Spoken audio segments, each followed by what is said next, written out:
নাটকের শুটিং চলাকালে রোববার দুর্ঘটনার শিকার হন ছোট পর্দার জনপ্রিয় অভিনেত্রী তানজিম সাইয়ারা তটিনী। শুটিং সেট থেকে তার সহশিল্পী তৌসিফ মাহবুব গণমাধ্যমকে জানান, দুর্ঘটনার শিকার হওয়ার পর তটিনীকে দ্রুত চিকিৎসা দেওয়া হয়। আঘাত খুব বেশি গুরুতর নয়, তবে 2-3 দিনের মধ্যে শুটিংয়ে অংশ নেবেন না।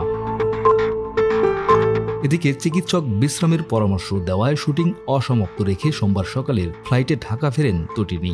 আগের চেয়ে এখন কিছুটা সুস্থ হয়ে উঠেছেন এই অভিনেত্রী। তটিনী বলেন, এখন কিছুটা ভালো আছি, তবে এখনো সুস্থ অনুভব করছি না, অসুস্থ লাগছে, শরীরটা ভালো লাগছে না, 2-1 দিন একটু কষ্ট হবে, আশা করছি দ্রুত সুস্থ হয়ে যাব। বান্ডেল থাকলে প্রতি সেনমানিতে টাকা বাঁচবে। বিকাশ সেনমানি বান্ডেল কিনে জিতুন প্রতি লেনদেনে। জানা গেছে, চট্টগ্রামের লেডিস ক্লাবের পাশে এক বাংলোতে মন মঞ্জিলে শিরোনামের নাটকের শুটিং করছিলেন তটিনী। এ সময় অসাবধানবশত একটি লাইট স্ট্যান্ড তার উপর ভেঙে পড়ে। এতে মাথায় গুরুতর চোট পান তিনি। দ্রুত তাকে স্থানীয় হাসপাতালে নেওয়া হয়। চিকিৎসকরা জানিয়েছেন, যেহেতু মাথায় চোট লেগেছে, এখন তার সম্পূর্ণ বিশ্রাম প্রয়োজন। পর্যবেক্ষণে রয়েছেন তিনি, কথা বলতে নিষেধ রয়েছে। মন মঞ্জিলে নাটকটি পরিচালনা করছেন হাসিব হোসাইন রাকি। এতে তটিনীর বিপরীতে দেখা যাবে তৌসিফ মাহবুবকে।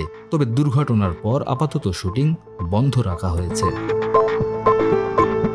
ডেস্ক রিপোর্ট, আমাদের সময়।